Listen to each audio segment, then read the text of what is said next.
ये कहानी उस इन्वेस्टर की है जिस इन्वेस्टर ने 3.5 करोड़ दिए वॉरेन बफेट सर के साथ लंच खाने के लिए। ये कहानी उस इन्वेस्टर की है जिसने इन्वेस्टमेंट शुरू की आफ्टर द एज ऑफ 30।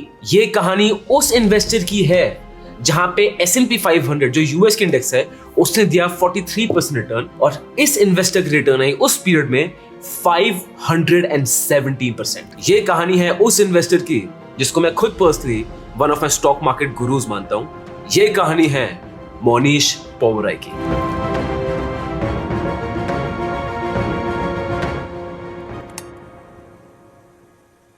कहानी शुरू होती है मुंबई से। साल था 1964 जब मोनीश पोबराय का जन्म हुआ। ना मोनीश पोबराय ही was born into a very humble middle class family. Riches तो दूर दूर तक कहीं भी नहीं थे और बचपन से ही जो उनका बैकग्राउंड रहा ना उनके अंदर इंस्टिल कर दिया कि लाइफ में पढ़ाई, मेहनत और डिटर्मिनेशन से ज्यादा जरूरी कुछ है ही नहीं। I would say Manish Pabrai sir के लिए उनके फादर का एक बहुत मेजर रोल रहा है। बिकॉज मनीष पोबराय सर के फादर ना, जिसको हम बोलते हैं एक रिलेंटलेस एंटरप्रेन्योर, वो एक ऐसे आदमी थे जो हार मानने को रेडी नहीं थे। मनीष पोबराय के फादर ने कितने सारे बिजनेस किए, उनमें से कितने सारे फेल हो गए। सिचुएशन घर की बहुत बार ऐसी हो जाती थी कि घर पे ग्रोसरीज के लिए, खाने, आटा चावल खरीदने के पैसे नहीं बचते थे। मनीष पोबराय के फादर का उन पे इफेक्ट इतना ज्यादा रहा that he learn from him कि लाइफ में आगे बढ़ना है ना तो relentless, never give up attitude, determination तो चाहिए ही चाहिए। एंड माइंड यू, ये जो भी उन्होंने सीखा है आगे जाके उनको अपने इन्वेस्टमेंट में हेल्प करेगा। अभी आप सुनते जाओ। अब आ गया साल 1983 का। इस टाइम पे मनीष पोबराय सर हो गए 19 इयर्स की एज में। तो बेसिकली अपना स्कूल खत्म करते ही ये चले गए यूएसए पढ़ाई करने के लिए एट क्लीजमैन यूनिवर्सिटी इन साउथ कैलिफोर्निया। और मजे की बात पता हो क्या है? मनीष पोबराय ने वहां से पढ़ाई इंजीनियरिंग में की, फाइनेंस में नहीं की, इंजीनियरिंग में की। बट इस कॉलेज की इंजीनियरिंग डिग्री भी आगे जाके उनकी इन्वेस्टमेंट करियर में बहुत ज्यादा ही फ्रूटफुल साबित होगी। 1986 में उनका कॉलेज खत्म हुआ। मनीष पोबराय सर हो गए 22 इयर्स के। उन्होंने इस समय स्टॉक मार्केट्स में और इन्वेस्टमेंट में एंट्री नहीं ली, सीधा के सीधा एक आईटी कंपनी ज्वाइन की बाय द नेम ऑफ टेलाबास। मेहनत तो उनकी खून में ही थी, तो उन्होंने स्टार्ट किया from the position of high speed data networking. उसके बाद ये ट्रांजिशन कर गए इंटरनेशनल मार्केट्स में, जहां पे कंपनी की सेल संभालते थे in overseas branches. And this was a major thing for him because उनको बहुत तगड़ा एक्सपीरियंस मिल गया। So much so that in 1991 जब मनीष पोबराय सर 27 इयर्स के हुए, उन्होंने टेलाबास की नौकरी छोड़ी और खुद की आईटी कंपनी स्टार्ट की by the name of Transtech incorporated. Sir की ये कंपनी कंसल्टिंग में थी, इंटीग्रेटेड टेक्नोलॉजी में थी और इस कंपनी को रन करते हुए बहुत हर्डल्स आए, बहुत चैलेंजेस आए। But because Manish Pabrai sir के खून में मेहनत थी, टेलाबास में उनको पूरा एक्सपीरियंस था, ये कंपनी अच्छा कर रही थी। अब आया साल 1994। इस साल पे मनीष पोबराय सर हो गए 30 साल के और उनकी नजर पड़ी स्टॉक मार्केट्स पे, उनकी नजर पड़ी in the world of investments पे। और जब इन्वेस्टमेंट्स की बात करो, उन्होंने सबसे पहले किसके बारे में पढ़ा? वो थे वॉरेन बफेट सर। और वॉरेन बफेट का मनीष पोबराय की इन्वेस्टिंग स्टाइल पे इतना ज्यादा इंपैक्ट पड़ा कि आज तक मनीष पोबराय सर ना हर चीज का क्रेडिट सिर्फ और सिर्फ वॉरेन बफेट सर को ही देते हैं। ट्रांसटेक इनकॉर्पोरेटेड वो कंपनी अच्छा कर रही है आईटी स्पेस में।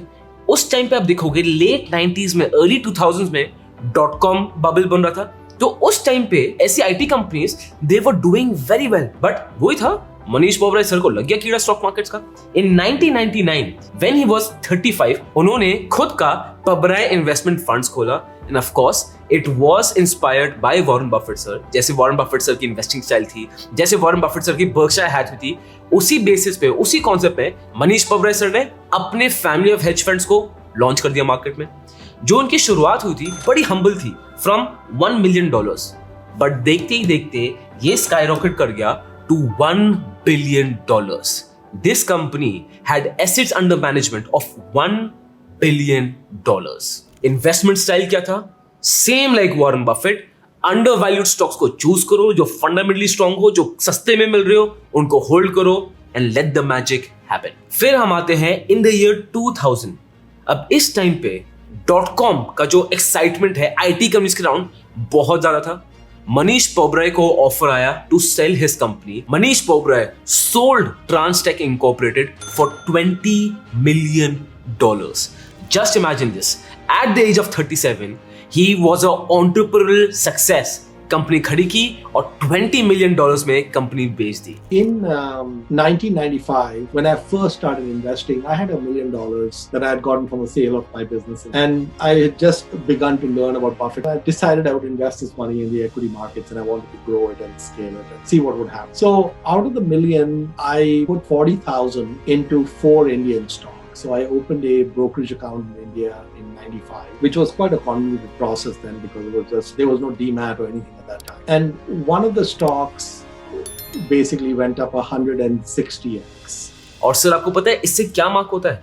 इससे मार्क होता है जब मनीष पोबराय सर फिर कंप्लीटली एंड डेडिकेटेड फोकस हो गए ओनली इन स्टॉक मार्केट्स. अब आता है सबसे इंटरेस्टिंग कहानी का पार्ट. वॉरेन बफेट सर ना क्या करते हैं, अपने लिए अपॉर्चुनिटी देते हैं कि अगर आपको वॉरेन बफेट सर के साथ लंच करना है तो उसमें बिडिंग होती है और जो भी बिड का अमाउंट होगा वो पूरा चैरिटी भी जाता है और वॉरेन बफेट सर आपके साथ लंच करेंगे. अब ऑफ कोर्स ये अपॉर्चुनिटी बहुत बड़ी है to have food, to share a meal, to share thoughts, to share a discussion with Warren Buffett. मतलब I don't think anything gets bigger than this. Mohnish Pabrai in the year 2008 when he was 44 years old, वो और उनका एक और investor friend था, उन दोनों ने बिड किया and they won the bid at $650,000. $650,000. To give you a perspective, आज के दिन this money is around 5.5 crores. And 2008 के टाइम इसकी रुपीस में वैल्यू थी 3.24 crores. It is not a joke. It is not a small amount by any means. और आपको पता है इसमें मनीष पोबराय सर ने क्या बोला? He said, heads, I win. Tails, I don't lose much. Because for him, ज्यादा क्या होता, उनके पैसे डोनेशन में चले जाते. बट वो वॉरेन बफेट के इतने बड़े फॉलोअर थे, इतना बड़ा उनका पढ़ा था. He credited Warren Buffett with so much of his success that he said कि I have nothing to lose. If I even just sit on a table with him, I'm good. And Manish Pobrai is very active in charitable affairs.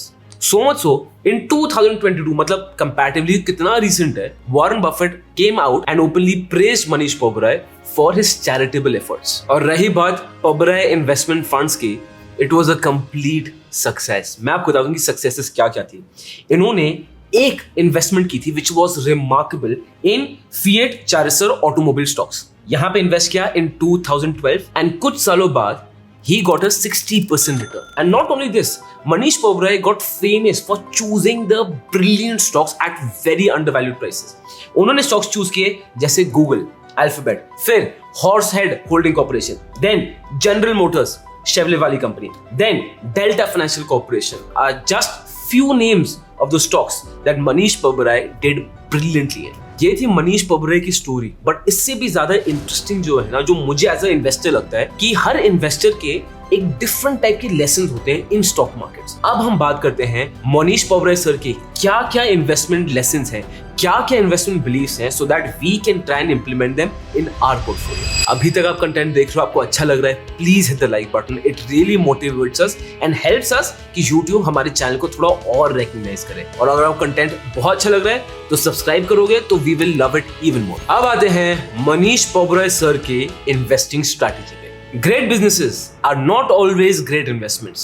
Great businesses are not always great investments. अब Manish Pabrai sir ये बोलते हैं कि देखो यार, बहुत बार ऐसा होगा कि आपकी इन्वेस्टमेंट तो बड़ी अच्छी निकल गई, आपने बड़े पैसे कमा लिए, बट वो बिजनेस बिल्कुल भी अच्छा नहीं है.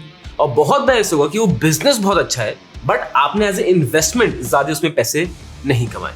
What Manish Pobrai sir prefers, he doesn't want to choose businesses with moats. Because according to him, जो businesses well established हैं, उनकी strong moats हैं, everyone knows about them, तो उनमें प्रॉफिट का कोई चांस ही नहीं है. You don't have to be right all the time. You have to be wrong less often. अब सर इधर ये बोलते हैं कि ज्यादा इन्वेस्टर्स ना एकदम पागल से हो जाते हैं कि अगर यार ये मेरी इन्वेस्टमेंट अच्छी नहीं गई, ये नहीं हुआ, ये नहीं हुआ. मनीष पोबराय से बोलते हैं रिलैक्स करो. He says as an investor ये बिल्कुल भी पॉसिबल नहीं है that you are always right, ना ही आपको उस पर स्ट्रेस लेना चाहिए that you are always right. He says अगर आप 40% ऑफ द टाइम्स गलत भी हो ना, आप तभी भी पैसे कमा लोगे. You just need to be right a little more than you are wrong and you will earn a big amount in stock markets. Retail investors will never earn. Retail investors will never earn. अब Manish Pabrai sir का ये belief है जो आपने पहली belief में सुना होगा कि वो अच्छे बिजनेस खरीदना नहीं चाहते. क्यों? लोगों को उसके बारे में पता है. He believes retail investors ऐसे herd mentality में फंसते हैं ना that they never end up earning. He says whatever stock he prefers to have, he doesn't want retail investors to be there. He doesn't want it to be famous among retail investors. आपको पता है इसका reason क्या है? Because stock market psychology. ये heard के traps होते हैं, that is why जो रिटेल इन्वेस्टर्स है, they 99% of them they end up coming up with losses. इसके लिए मेरा एक पूरा वेबिनार है जहां मैं आपको बताता हूं the stock market psychology with several case studies of big investors like this, with real life case studies, with real life data. So आपको अगर स्टॉक मार्केट साइकोलॉजी एक बार समझ आ जाएगी ना, आपको हर्ड मेंटालिटी समझ आ जाएगी ना, trust me, half of your battle is won. People have loved that masterclass and I would want you to be there.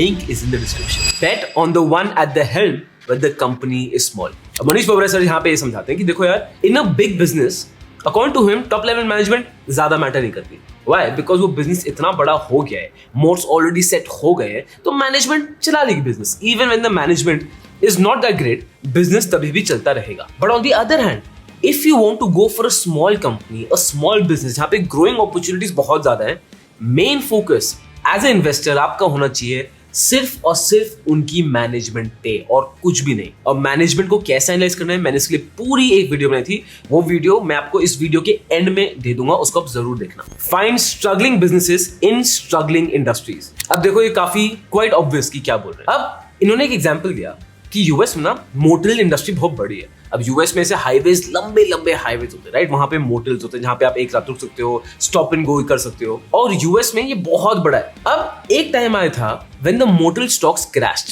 Why? Because US में क्रूड ऑयल की प्राइस बहुत बढ़ गई थी. जब ऑयल की प्राइस इतनी बढ़ गई, लोगों ने गाड़ियां चलाना बहुत कम कर दिया. अमेरिका से गाड़ियां चलाना कम, क्या मोटर्स की हालत खराब हो गई. Manish Pabra said that was the time जब मैंने मोटल इंडस्ट्री में को पिक किया, चूज किया, बिकॉज उस टाइम पे मोटल इंडस्ट्री एकदम नीचे थी, मोटल स्टॉक्स वो भी नीचे थे. और according to him, crude oil prices कभी ना कभी तो नॉर्मल लेवल पे आएंगी ना. उन्होंने फिर मोटल स्टॉक्स में इन्वेस्ट किया एंड रिजल्ट्स फैंटास्टिक. अब इसके लिए भी इन द करंट सिचुएशन मैंने एक पूरी वीडियो बनाई कि कौन कौन से स्टॉक्स हैं जो बहुत ज्यादा अंडर वैल्यूड हैं.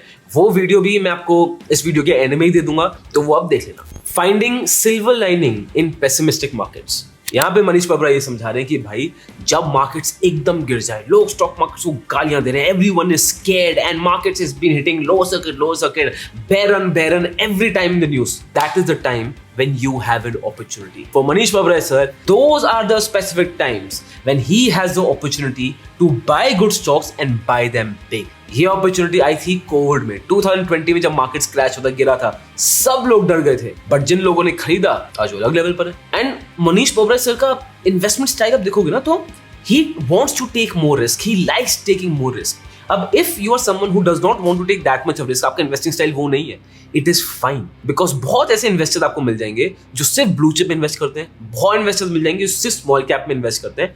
आपको ना विद टाइम अपना बैटिंग स्टाइल ढूंढना है, आपको अपना इन्वेस्टमेंट स्टाइल ढूंढना है. चिंता मत करो, गोयला की वीडियोस देखते रहो, गोयला तुम्हारे पीछे खड़ा हुआ है ना, तो कोई टेंशन की बात नहीं है. वो आप विद टाइम ना डिस्कवर कर लोगे. आज करो, ऊपर चढ़ोगे गिरोगे, चढ़ोगे गिरोगे, यू विल डिस्कवर. अब मनीष पबरा सर का क्या स्टाइल है कि ही चूजेस अ इंडस्ट्री, उस इंडस्ट्री में he'll choose few stocks. तो suppose if he went for finance industry, तो कुछ फाइनेंस स्टॉक्स उठा लेंगे. फिर he went for tech industry, तो उसमें कुछ टेक स्टॉक्स उठा लेंगे. अब ऐसा नहीं कि एक इंडस्ट्री का एक स्टॉक, एक इंडस्ट्री में he'll pick 2-3 stocks, and that is Manish Pabra for you. ऐसा कौन सा इन्वेस्टर है जिसकी लाइफ स्टोरी आप जानना चाहते हो, नीचे कमेंट करके बता दो. If you like the video, show your appreciation in the comment box. We would really love it. And top level management वाली वीडियो and undervalued stocks वाली वीडियो आपको मिल जाएगी अभी end screen पे.